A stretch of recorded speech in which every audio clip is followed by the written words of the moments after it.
Good morning students. एलिबस भादरा के ऑनलाइन प्लेटफॉर्म पे आपका स्वागत है। मैं रवि बढ़िया। हमने पहली क्लास में आरएनएस के सिद्धांत की व्याख्या भी की और उसके कुछ एक्सेप्शंस भी बताए। अब बात करते हैं दूसरी अमल क्षार की, दूसरे सिद्धांत की बात करते हैं। तो अमल क्षार का जो दूसरा सिद्धांत दिया था, थ्योरी जी थी, वो ब्रोनस्टेन एवं लोरी ने दिया था। ब्रोनस्टेन लोरी की अमल क्षार संकल्पना भी बोलते हैं। अब ब्रोनस्टेन लोरी की जो अमल क्षार संकल्पना है वो अपन आधारित जो थी वो आधारित थी प्रोटॉन के त्याग और प्रोटॉन के ग्रहण के आधार पे थी। अब इन्होंने बताया था कि जो तत्व प्रोटॉन का त्याग करता है या जो तत्व प्रोटॉन को ग्रहण करता है, जो तत्व प्रोटॉन का त्याग करता है उसे ब्रोनस्टेन एंड लोरी ने बोला था अमल, और जो तत्व प्रोटॉन को ग्रहण करता है वो इसके अनुसार कहलाता है क्षार। तो चलो बात करते हैं इसके बाद इसने ये तो आरएनएस ने भी बताया था कि जो तत्व H+ देते हैं वो अमल हो गए जलीय विलयन में, जो OH- आयन देते हैं वो क्षार हो गए। लेकिन इसने साथ में संयुग्मी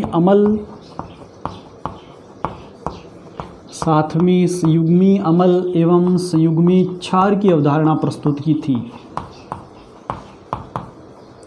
संयुग्मी क्षार की अवधारणा प्रस्तुत की थी। इनके अनुसार कौन संयुग्मी अमल है और कौन संयुग्मी क्षार है, तो बात करते हैं। चलो एग्जाम्पल देते हैं। पहले एग्जाम्पल की बात करें, अपने पास क्या है? जल। क्या है अपने पास? जल। ये जल है, इसको डालते हैं हम वापस किसमें? ये है हाइड्रोक्लोरिक अमल।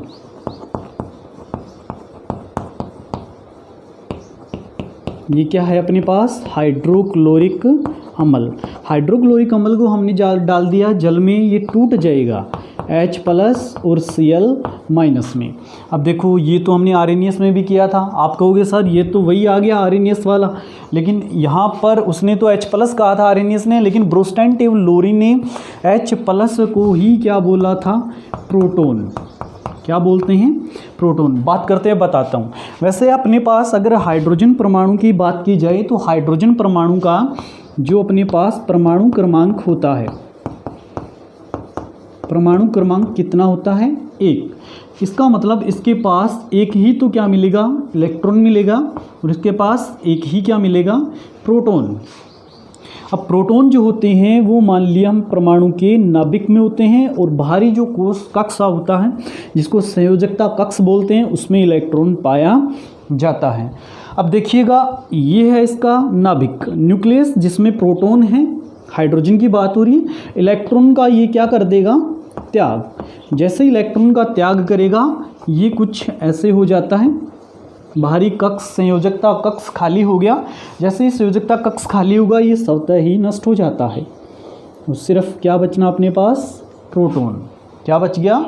प्रोटॉन। इसलिए इसने H+ को क्या बोला? प्रोटॉन। क्योंकि जो हाइड्रोजन है उसके नाभिक पे क्या आ गया? प्लस आ गया, इसलिए इसने क्या बोल दिया? H+ को प्रोटॉन बोल दिया। तो कुछ समझ आया? अगली बात करते हैं। हाइड्रोक्लोरिक अम्ल के बाद की बात करें तो देखो हमने HCl लिखा, जल में डाला, जल में डालते ही H+ और Cl- बन गया। यहाँ पे इसने प्रोटॉन दिया, प्रोटॉन देने वाला त्याग करने वाला क्या होता है? अमल। इसका मतलब हाइड्रोक्लोरिक अपने पास क्या है? अमल। जहाँ पे अमल है इस तरफ उत्पाद की तरफ अगर ये Cl- है तो इस Cl- को क्या बोलेंगे? अब इस Cl- को बोला जाता है संयुग्मी क्षार। क्या बोलते हैं इसको? संयुग्मी क्षार। अब बात करें संयुग्मी क्षार की, हमसे पूछा जाए कि संयुग्मी क्षार प्रबल है या दुर्बल है, तो क्या बोलोगे? कुछ पता नहीं लग रहा कि प्रबल है या दुर्बल है। याद रखना हमेशा HCl, जो मैंने पहले भी बता चुका हूँ, HCl क्या है अपने पास? प्रबल अम्ल। और प्रबल अम्लों के संयुग्मी क्षार जो होते हैं वो कैसे होते हैं बेटा? दुर्बल। प्रबल अम्लों के संयुग्मी क्षार क्या होते हैं? दुर्बल। वैसे ही बात करें दुर्बल अम्ल की, किसकी बात करें? दुर्बल अम्ल की बात करें तो दुर्बल अम्ल के संयुग्मी क्षार होंगे वो कैसे होंगे?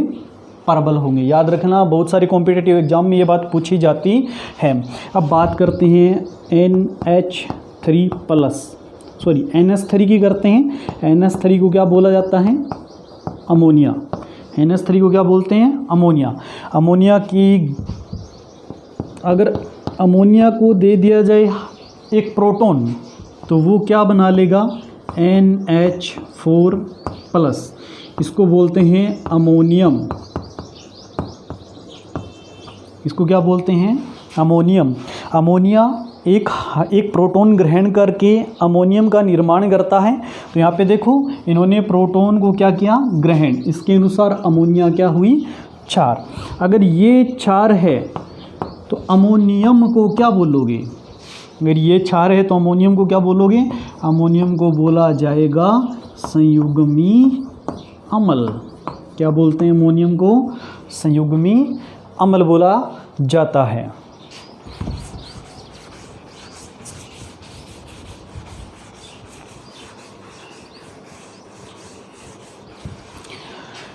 संयुग्मी अम्ल, संयुग्मी क्षार हो गया। प्रोटॉन का त्याग करने वाला तत्व अम्ल, प्रोटॉन को ग्रहण करने वाला तत्व क्या हो गया? क्षार। तत्व, अणु या अणु का अंश या यौगिक जो कुछ भी कहेंगे, अगर प्रोटॉन त्याग करता है तो अम्ल, प्रोटॉन ग्रहण करता है तो क्षार। लेकिन ये जो है इसके भी कुछ एक्सेप्शंस है। ये नहीं बता पाया किसके बारे में? AlCl3 के बारे में कि ये क्या है। BF3 के बारे में नहीं बता पाया कि ये क्या है। AlCl2 नहीं बता पाया कि ये अम्ल है कि क्षार है। इसी के कारण ये ब्रोस्टेन-टल्लोरी की अम्ल क्षार संकल्पना भी क्या हो गई? विफल हो गई। उसके बाद करते हैं सर्वाधिक प्रचलित संकल्पना की, जिसका नाम है लुईस की अम्ल क्षार संकल्पना।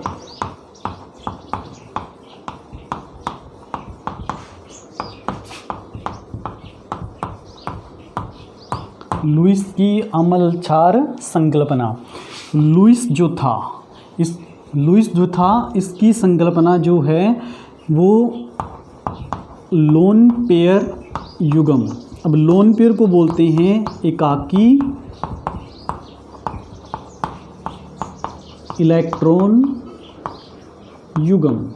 लोन पेयर को बोला जाता है एकाकी इलेक्ट्रॉन युग्म। ये एकाकी इलेक्ट्रॉन युग्म ग्रहण और एकाकी इलेक्ट्रॉन युग्म त्याग पर आधारित थी। न कि कई कुछ स्टूडेंट सीधे बोलते हैं एकाकी इलेक्ट्रॉन के त्याग और ग्रहण, लेकिन युग्म पे आधारित थी। अब इनके अनुसार याद रखने का तरीका मैं बताता हूँ। ALP याद रख लेना।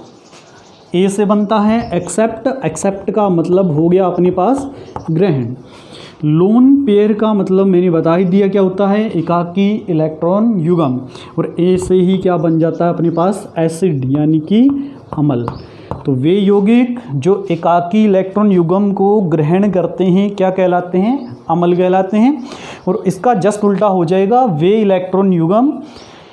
वे तत्व जो एकाकी इलेक्ट्रॉन युग्म का त्याग करते हैं वो क्या कहलाते हैं? क्षार। और ग्रहण करने वाले क्या हो गए? अम्ल। एकाकी इलेक्ट्रॉन युग्म। चलो बात करते हैं एकाकी इलेक्ट्रॉन युग्म होता क्या है, पहले वो बता देता हूँ। अपने पास बात करते हैं, ये जो है पहले लुईस की अम्ल क्षार संकल्पना लिखने से पहले अपने को तत्व का क्या लिखना पड़ता है? क्या आना चाहिए? इलेक्ट्रॉनिक विन्यास। और इलेक्ट्रॉनिक विन्यास में उस तत्व का जो बाहरी कक्ष है, जो तत्व का बाहरी कक्ष है जिसको बोलते हैं संयोजकता कक्ष, जिसको बोला जाता है संयोजकता कक्ष। इस संयोजकता कक्ष में अपने पास जो उपस्थित होते हैं कौन? इलेक्ट्रॉन। उनका उपयोग हम एकाकी इलेक्ट्रॉन युग्म या लुईस की अम्ल क्षार संकल्पना में करते हैं। चलो देखते हैं, फिर बात करते हैं हम। बताते हैं संयोजकता कक्ष। अपने पास नाइट्रोजन है, तत्व है नाइट्रोजन। इसका जो परमाणु क्रमांक होता है वो कितना होता है? 7। अब बात करते हैं, लिखते हैं हम इसका इलेक्ट्रॉनिक विन्यास। अगर इसके इलेक्ट्रॉनिक विन्यास की बात करें तो 1s2, 2s2 और 2p3। अब बाहरी कक्ष जो हो गया इसका वो हो गया 2, और बाहरी कक्ष को ही हमने क्या बोला? संयोजकता कक्ष। अब संयोजकता कक्ष में इलेक्ट्रॉन कितने हो गए? 2 और 3, टोटल कितने हैं? 5 इलेक्ट्रॉन। अब टोटल है कितने अपने पास? 7। चलो देखते हैं। अपने पास ये लो नाइट्रोजन हो गया। अब नाइट्रोजन के कितने इलेक्ट्रॉन देने हैं अपने को? 3 हो गए। 3 और 2 5, और 5 और 2 कितने हो गए? 7। चलो नाइट्रोजन तत्व है। अमोनिया की बात करते हैं पहले, NH3। अब तत्व जो है ये लो, मैंने बाहरी कक्ष के इलेक्ट्रॉन कितने थे? 5। संयोजकता कक्ष के इलेक्ट्रॉन थे अपने पास 5। पांचों का मैंने इसकी इलेक्ट्रॉन बिंदु संरचना बना दी, किसकी? नाइट्रोजन की। अब बाहरी कक्ष के इलेक्ट्रॉन दिखा दिए 1 2 3 4 और 5। कितने हाइड्रोजन जुड़े हुए हैं? 3। अब तीनों हाइड्रोजन जो होते हैं वो एक एक इलेक्ट्रॉन का साझा करते हैं नाइट्रोजन के साथ। ये लो हो गया। अब ये देखो इनके मध्य क्या बन गया? बंध। इनके मध्य भी क्या बन गया? बंध। इनके मध्य भी क्या बन गया? बंध। ये जो होते हैं इनको बोलते हैं बंधित इलेक्ट्रॉन। इनको क्या बोला जाता है? बंधित इलेक्ट्रॉन, क्योंकि ये काम आ गई किसमें? नाइट्रोजन और हाइड्रोजन के मध्य बंध के निर्माण में। ये भी काम आ गई और ये भी आ गई। बच कौन से गए? ये 2। अब इन्हीं 2 को क्या बोला जाता है? एकाकी इलेक्ट्रॉन युग्म। ये कैसे हैं? अबंधित इलेक्ट्रॉन। ये कैसे हैं? अबंधित इलेक्ट्रॉन। अब NH3 क्या कर सकता है? इलेक्ट्रॉन ले सकता है कि दे सकता है? क्योंकि इसके पास तो हैगा, तो ये क्या कर देगा? इसका त्याग। जैसे इलेक्ट्रॉन का इलेक्ट्रॉन युग्म का त्याग करेगा तो त्याग करने वाला क्या हो जाएगा? ध्यान से देखिएगा, त्याग करने वाला क्या हो जाएगा? क्षार। इसके अनुसार NH3 क्या है अपने पास? क्षार। बात करते हैं तत्व BF3 की। वैसे ही जैसे हमने NH3 की बात की थी, अब बात करते हैं BF3 की। BF3 की बात करते हैं। B for boron, F for fluorine. Boron कितने पे आता है? Hydrogen, helium, lithium, beryllium, boron 5 पे आता है। तो इसका परमाणु क्रमांक कितना है? 5। इलेक्ट्रॉनिक विन्यास लिखते हैं 1s2, 2s2, क्या आ जाएगा? 2p1। बाहरी कक्ष या संयोजकता कक्ष कौन सा हो गया? 2। उपस्थित इलेक्ट्रॉन कितने हैं? 2 और 1 किसके पास कितने हो गए? 3। चलो देखते हैं। ये लो जी बोरोन, इसके हमने कितने इलेक्ट्रॉन दिखा दिए? 3। संयोजकता कक्ष के दिखाए, जैसे हमने नाइट्रोजन के दिखाए थे वैसे ही इसके दिखा दिए। अब बात करते हैं फ्लोरीन की। तो फ्लोरीन कितने पे आता है? 9 पे। इलेक्ट्रॉनिक विन्यास हो गया 1s2, 2s2 और 2p कितने हो गए? 5। तो संयोजकता कोष में संयोजकता कोष क्या कौन सा है? बाहरी 2। इलेक्ट्रॉन कितने हैं? 7। कितने इलेक्ट्रॉन हो गए? 7 हो गए। चलो दिखाते हैं। 2 2 4, 2 6 और 1 कितने हो गए? 7। अब देखिए वैसे ही इधर भी आएगा और वैसे ही इधर भी आएगा। इनकी संरचना बना दी, इनकी मैं नहीं बना रहा। अब देखिए इसके पास ये इलेक्ट्रॉन, ये इलेक्ट्रॉन और ये इलेक्ट्रॉन। अब देखो इनके मध्य बंध बना हुआ है। BF3 का जो सेंट्रल तत्व होता है वो क्या है? B। इसलिए बॉन्ड के निर्माण में भाग कौन लेता है? B न कि F।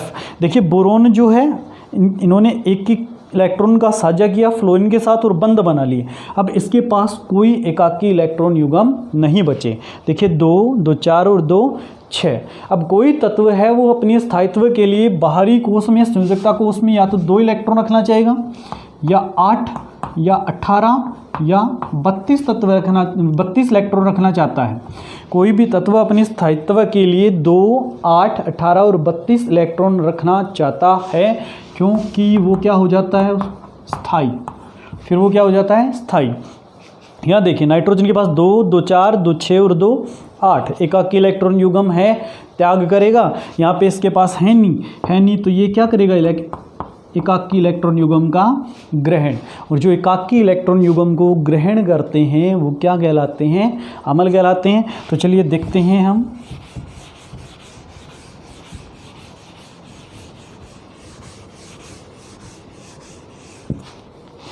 यहाँ पर NH3 के पास एकाकी इलेक्ट्रॉन युग्म है, लेकिन BF3 के पास एकाकी इलेक्ट्रॉन युग्म नहीं है। तो यहाँ से क्या बन जाएगा NH3 BF3। ये जो चिन्ह है ये होता है उपसह संयोजक बंध। ये जो चिन्ह होता है वो किसका होता है, उपसह संयोजक बंध का होता है। अब यहाँ पर ये जो सह संयोजक बंध के मैंने एरो लगाया है, इसका मतलब नाइट्रोजन ने अपने एकाकी इलेक्ट्रॉन युग्म है वो दिए किसको, BF3 को। तो देने वाला तो क्या होता है, इसने तो किया है एकाकी इलेक्ट्रॉन युग्म का त्याग, और इसने क्या किया है एकाकी इलेक्ट्रॉन युग्म क्या किए, ग्रहण किए। तो NH3 ग्रहण करने वाला तो हो गया अमल, और देने वाला हो गया अपने पास क्षार। समझ आया कुछ? चलो बात करते हैं होगी। Okay students, bye.